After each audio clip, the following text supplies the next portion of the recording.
생각을 못했는데 이런 걸 맨날 해보던 분들이 가능하다고 그러셔서 이게 기증하고 가요. 선거 끝나고서 기증을 할까요?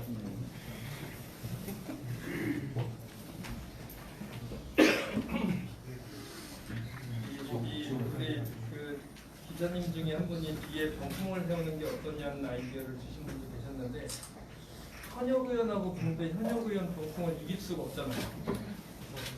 이걸 어떻게 좀 해보자. 시간 되면 좀 알려주세요. 50분입니다. 저희들이 페이스북 라이브를 하게 돼서 시간을 좀 맞춰서 시작을 하겠습니다.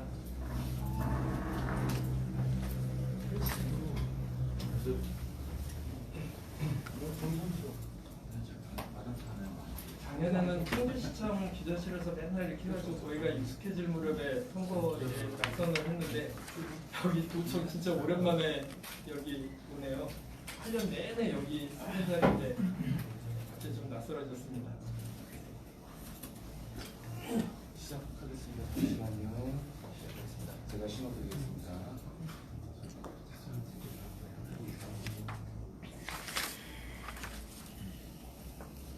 지금부터 더불어민주당 이광희 정책위 부의장의 제21대 국회의원 선거 출마 기자회견을 시작하겠습니다.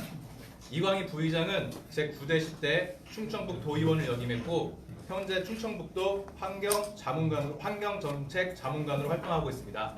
그럼 공정하고 정의로운 정치인, 도전하는 희망의 정치인, 진짜 민주당 이광희 부의장의 출마 선언을 듣겠습니다.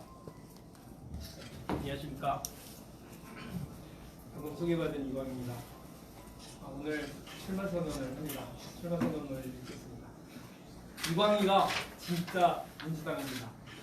사랑하고 존경하는 청주시민 여러분, 그리고 서원구민 여러분, 저는 오늘 21대 국회의원 선거에 출마합니다. 저는 풀뿌리 민주주의가 세상을 바꿀 수 있다는 믿음으로 학생운동, 시민운동을 거쳐 재선 도의원으로 서원구 마을 공동체에 기반을 가져왔습니다. 민의의 지형을 현실로 만드는 따뜻하고 능력 있는 정치인으로 오랜 시간 자랑스러운 민주당의 이름으로 활동해 왔습니다. 이제 더 큰 공동체와 국민을 섬기는 정치를 하고자 국회의원 출마를 선언합니다. 서원구에는 변화가 필요합니다. 지금 서원구는 난개발과 도시숲의 축소, 미세먼지의 악화, 청년 세대의 이탈이 가속화되고 있습니다. 이미 잠두봉은 깎여나가 아파트가 들어서고 있으며 서원구의 상징인 도룡산과 매봉산도 개발 위기에 처해 있습니다. 젊은이들이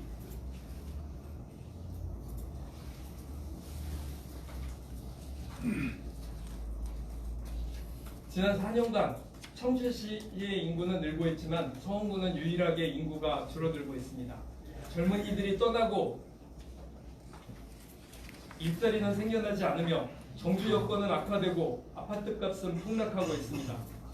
서원구를 위한 새로운 전략이 절실한 시점입니다. 정책적으로 유능하고 힘있는 젊은 정치인이 서원구에 필요한 이유입니다. 산업화 시대의 정치는 국민을 등따숩게 하는 것이었습니다. 배부르게 하는 것이었습니다. 그러나 지금의 정치는 시민을 행복하게 만드는 것입니다. 더 나은 세상을 위해 변화와 도전을 두려워하지 않는 것이 진정한 정치인의 자세입니다. 국감 성적 꼴찌에 변변한 대정부 질문 한번 못하는 국회의원, 최고위원, 원내대표 한번 도전하지 않고 선수나 채우는 월급쟁이 국회의원으로는 더 이상 서원구를 대표할 수 없습니다. 또한 현 정부와 집권 여당의 정책 기조와 대립되는 입장을 고수하며 개혁의 걸림돌이 되는 정치인은 더 이상 필요하지 않습니다. 이제 서원구를 대표하는 진짜 민주당, 능력 있는 국회의원이 필요합니다. 수도권 공화국이라고 불릴 정도로 심화된 지역 불균형, 심각한 소득 격차 문제, 저출산 고령화 시대의 도래, 세대 대립의 문제, 여전한 적폐청산의 요구, 대책 없는 야당과의 협상, 변동 가능성 심한 남북관계와 대미, 대일 외교 갈등 등 대한민국이 안고 있는 다양한 정치 외교 사회 문제 해결을 위해 세상의 변화를 바르게 읽고 대처해 나가는 더 능력 있고 용기 있으며 패기 있게 앞으로 나아가는 정치인이 필요합니다. 청주 시민 여러분, 그리고 서원구민 여러분, 문재인 정부의 성공과 정권 지속을 위해 진짜 민주당 저 이광희를 선택해 주십시오. 촛불혁명으로 탄생한 문재인 정부는 중증 질환자가 생기면 가정이 파탄나던 시절에 조언을 구한 정부입니다. 문재인 케어로 이제 중증 암 환자와 치매 환자를 국가가 책임지고 있습니다. 정년퇴직 후 빈곤층으로 급격히 계층 하락하던 어르신들을 위한 일자리를 대폭 확대해 노인 빈곤과 자살률을 획기적으로 줄여낸 정부입니다. 고교 무상교육을 실현해 교육비 부담을 줄이고 오랜 노력이 필요한 소득주도 성장 정책으로 양극화를 줄여나가고 있습니다. 이중 경제 전쟁의 와중에서도 아세안이라는 새로운 국제관계를 확장해 나가는 개가를 올렸습니다. 여전히 조심스럽습니다만 전쟁 분위기로 치닫던 남북관계를 개선해 한반도의 평화의 시대를 열어가고 있습니다. 지난 5월 체코 다뉴교강 선박사고 당시 보여준 사고 수습의 노력은 동유럽 국가 사람들의 부러움 속에 환호와 찬사를 받기도 했습니다. 이것이 나라입니다. 이것이 문재인 정부가 만들고 있는 위대한 대한민국입니다. 나라를 나라답게 만들기 위한 문재인 정부의 성공을 위해 이를 떠받치고 옹호하며 함께할 국회의원이 필요합니다. 제가 문재인 정부를 지키는 국회의원이 되겠습니다. 여러분, 저는 서원구를 새롭게 만들겠습니다. 교육위원 6년간의 경험으로 5개 대학과 도교육청, 청주지원청을 품고 있는 지역의 특성을 살려 서원구를 교육국고로 만들겠습니다. 성장 중심 양적 팽창 유지의 도시계획에서 환경, 문화, 복지, 교육 문제에 눈을 돌려 다양한 세대가 서원구에서 행복한 삶을 살아가는 터전이 되도록 하겠습니다. 아시는 것처럼 충북에서는 지방의원이 국회의원 진출을 단 한 번도 이뤄내지 못했습니다. 지방자치를 온몸으로 겪으며 바닥을 닦아온 지역의 일꾼이 국회의원이 되어 중앙 정치의 문화를 바꾸어 보겠습니다. 풀뿌리 지방자치 정치인이 성공하는 모범 사례를 또한 초선의원으로서 최고위원에 도전하겠습니다. 중앙정치를 바꾸고 정치개혁을 이루어내겠습니다. 저에게 더 큰 정의와 공정, 평화와 평등을 실현하고 지역을 바꿔내는 소명이 주어졌다고 생각합니다. 오늘 제가 서 있는 이곳은 서원구를 새롭게 바꿀 출발선이 될 것입니다. 정체되어 있던 우리 지역 세대교체의 시작선이 될 것입니다. 풀뿌리 지역 정치인이 중앙 정치까지 바꾸는 도전과 희망의 도화선이 될 것입니다. 대한민국 정치 혁신과 서원구의 변화를 위해 함께해 주십시오. 감사합니다.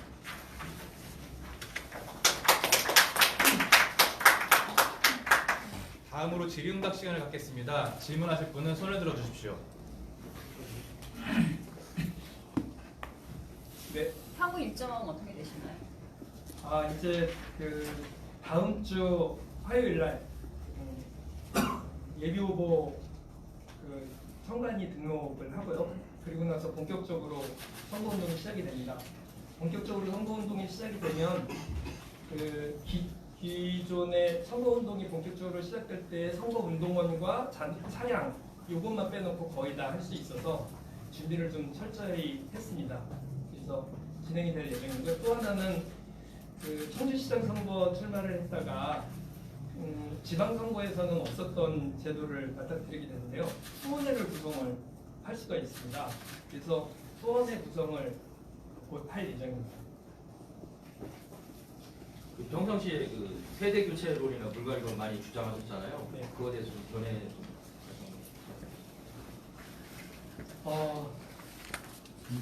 우리 지역의 세대 교체는 굉장히 절실한 시점까지 왔다고 하고요. 제가 도의원 2번 8년 하면서 많은 분들이 왜 한 번 더 하지 2번만 하고 말았느냐고 말씀하실 때 8년 하고 나니까 보여드릴 거 다 보여드리고 할 만할 거 다 하고 후배들에게 물려도 되겠다 이런 말씀을 많이 드렸는데 충북에는 지금 그 16년씩이나 이제 20년을 바라보고 일을 하는 분들이 청주에만 3분이 계십니다. 그래서 이분들은 죄송합니다만 좀 용서를 하셔야 되는 거 아닐까. 그게 아니면 훌륭한 정치 후배들, 선배들이 훌륭한 정치 후배들에게 그렇게 얘기를 한다더군요. 제 말씀은 아닙니다. 선배를 잘 밟고 넘어가 주는 것도 중요한 정치다. 잘 밟겠습니다. 오히려 386 세대 교체 대상이라는 거 지적하는 분들이 있는데 그에 대한 견해는 어떻게 제가 386이고 87년 유월항쟁 당시에 충북대 부충학생 회장을 했던 건 맞는데 서울에 있는 386들은 아마 굉장히 꽃길을 걸은 분도 있었던 것 같고 이제는 이제 세대 교체 대상이 된 것 같은데요. 다들 아시다시피 지방에서 시민운동 하면서 그 자갈밭과 뭐 하여튼 꽃길을 먹었습니다. 굉장히 어려웠고 이제 저희 세대가 도전을 처음 하는 것 같아요. 그래서 같은 그 친구들인 저뿐만이 아니라 이장석 부지사도 그렇고 그다음에 정균영 강사도 그렇고 전부 같은 나이 세대들입니다. 이번에 386 세대라고 하는 그 사람들이 처음으로 우리 지역에서는 출마를 좀 한다는 것을 좀 알아주시고요. 그리고 저는 그 후배들이 해야 된다는 생각에 저도 동의합니다. 40대들이 혹은 30대들을 도전했으면 좋겠습니다. 네, 그분들과 경선을 하든지 아니면 필요하다면 뭐 양보도 할 생각이 있었습니다. 재선까지만 하고 삼선 안 하신다는 얘기도 있는데 너무 좀 앞서는 질문인지 모르겠는데 혹시 그런 도의원 때 도의원 때만 네, 국회의원은 일단 대보고 말씀드렸습니다. 여기 월급쟁이 국회의원이 오재세 현 의원을 좀 지칭하는 것 같은데 여기 보면 국감성적 꼴찌에 변변한 대정부질만 한번 못하는 국회의원이 좀 약간 표현을 하셨잖아요. 근데 최근에 수도권일보라고 한 29년 된 그 수도권에 발행되는 일간신문이거든요. 개판 일간신문. 거기에 국정감사 우수의원으로 좀 선정이 됐다고 자료를 냈던데 혹시 그런 거에 대한 의견은 어떻게 저희는 그 머니투데이에 더 300의 점수를 국정감사하면은 늘 매일매일 하지 않습니까?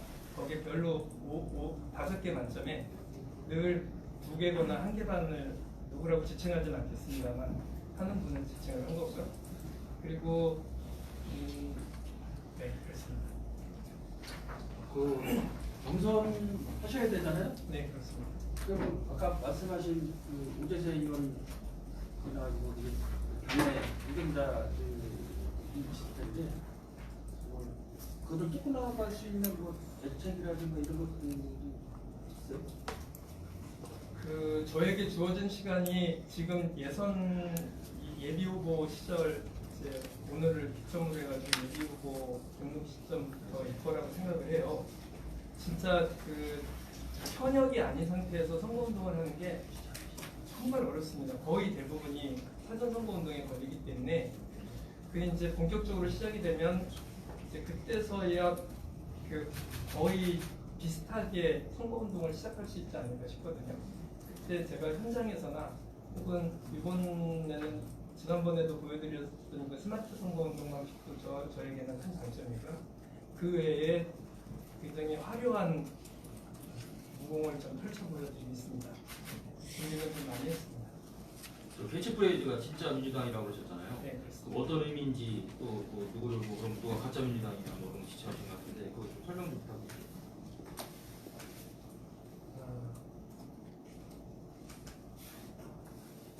저랑 이제 상대를 하셔야 되는 분이 그동안 보여주신 거가 그 지금 현 정부와 현 그 우리 여당의 어떤 정책과는 맞지 않는 부분들을 계속 말씀을 해오셨고, 그래서 사실은 현재 그 문재인 정부가 많은 국민들이 느끼시기에 다소 미흡한 점이 있다고 합니다만 사실은 지역에서 생활하는 사람들 쳐놓고 태극기 들고 저기 광화문 가셨던 분이 편찮으셔서 암에 걸리셔가지고 위기에 빠지셨는데 다른 때 같았으면은 아마 그 집안 통계박살 났을 겁니다. 그런데 가보니까 너무 적은 돈을 들이고도 괜찮더라고 하는 거예요. 그래서 끝까지 그분께서는 박근혜 정부 때 만들어졌다고 우기셔서 제가 아니라고 설득하다가 포기했는데요.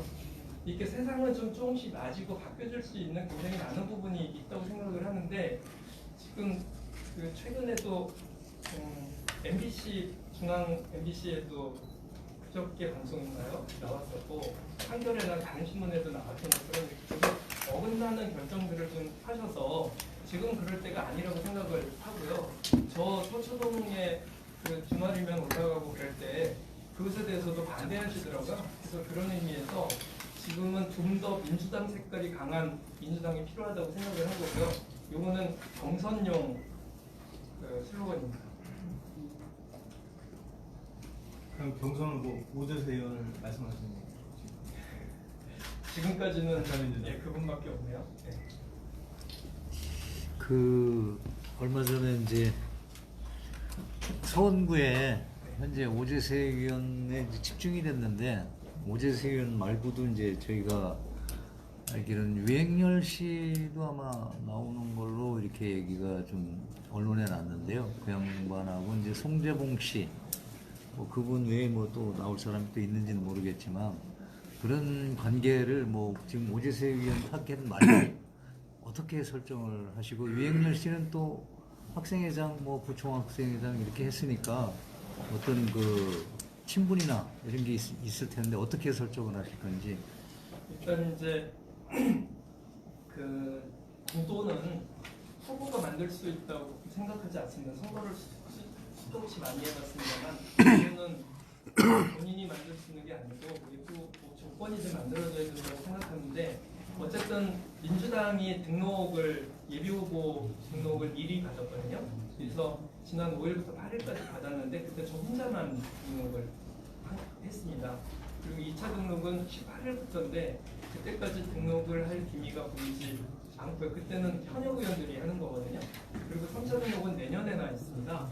내년에 만약에 도전자가 현역 의원이 있는 상태에서 도전을 한다고 하면 지금쯤 등록하지 않으면 그 뭐 차도 뛰고 뭐 다른 사람들은 100m 달리기에서 한 20m, 30m 앞서 달리고 있는 그때 출발을 할 수 있을까? 이런 이제 생각이 들어서 좀 조심스럽게 결국은 1대1 대결이 되는 거 아닐까? 이런 바람과 함께 전망을 좀 해보는 겁니다. 대단히 죄송한 질문 같은 작년에 청주시장 경선도 후보셨습니다. 작년에 청주시장 올해 또 내년에 이제 총선하시고 만약에 된다면 정말 뭐 그렇게 불쌍하시게 안 되면 또 3년 뒤에 또 청주시장 또 나오시구나. 그 제가 선거를 하면서 늘 아시는 대로 정말 뭐 시민동 출신으로 금없이 이 자리까지 온 거를 많은 분들이 아실 거예요. 근데 선거라는 것 자체가 해보니까 정말 많은 사람들에게 빚을 지는 것이었습니다. 우리 기자님들께도 기사 써주시는 거 이런 게 다 빚이죠. 근데 제가 또 빚을 또 나를 한번 도와달라고 그럴 용기가 없을 것 같습니다. 그래서 선실직은 만약에 이번에 실패한다면 이것이 마지막이 되지 않을까 이렇게 개인적으로 생각을 하고 있고요. 그냥 단순한 배수진이 아니라 해보니까 또 손을 벌릴 용기가 도저히 안 생길 것 같아요. 그래서 어쨌든 배수진 치고 이번에 기술도 한번 잘 해보겠습니다. 전에 그 총선에 나올 이유를 찾고 있다고 얘기했잖아요. 네. 그 이유가 답이 그 풋불이 지방자치니까 조련 지방 그 정치를 하시던 분이 중앙정계로 진출하는 그거로 보면 되나요? 예, 답을 찾았잖아요. 예, 지금 저는 세 가지로 봐서 이 내용에 담았는데요. 서원구가 너무 피폐합니다. 청주시가 인구가 계속 늘었거든요.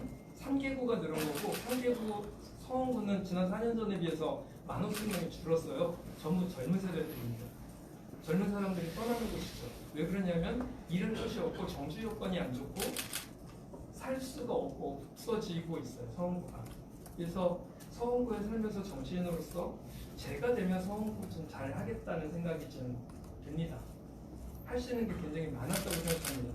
이번에 구룡산, 매봉산 갈등이 있을 때도 저 같으면 좀 할 수 있는 여력이 좀 있었을 거라고 생각합니다. 적어도 몇백억은 가지고 와서 좀 해결하는 데 도움을 될 수 있도록 제 친구 중에 이와 관련돼서 제일 열심히 한 친구가 이원욱이라는 화성의 국회의원이었었는데요. 이 친구가 저 같은 숲해설가였어요. 청주 와서 숲해설을 했는데 그 친구가 제일 열심히 한 게 그래서 화성시 같은 경우는 거의 해결을 해놓은 것으로 알고 있거든요. 그래서 국회의원이 노력하면 웬만한 데는 웬만하게 조정을 할 수 있다고 저는 생각해요. 그것도 너무 안타깝고요. 그리고 가장 중요한 거는 서원구는 대학이 5개입니다. 충북에도 대학이 5군데가 있는 구가 여기밖에 없어요. 그런데 젊은이들이 자꾸 떠나는 것입니다.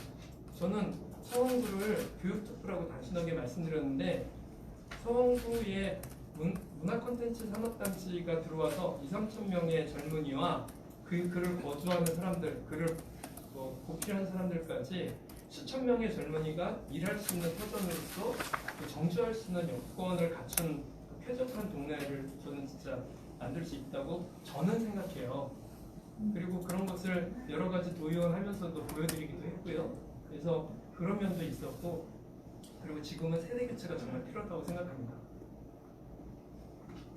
청주뿐만이 아니라 대한민국을 위해서라도 세대 교체가 필요하다. 그래서 이 세 가지 이유 때문에 출마를 해야 되겠다 이렇게 생각을 좀 했습니다.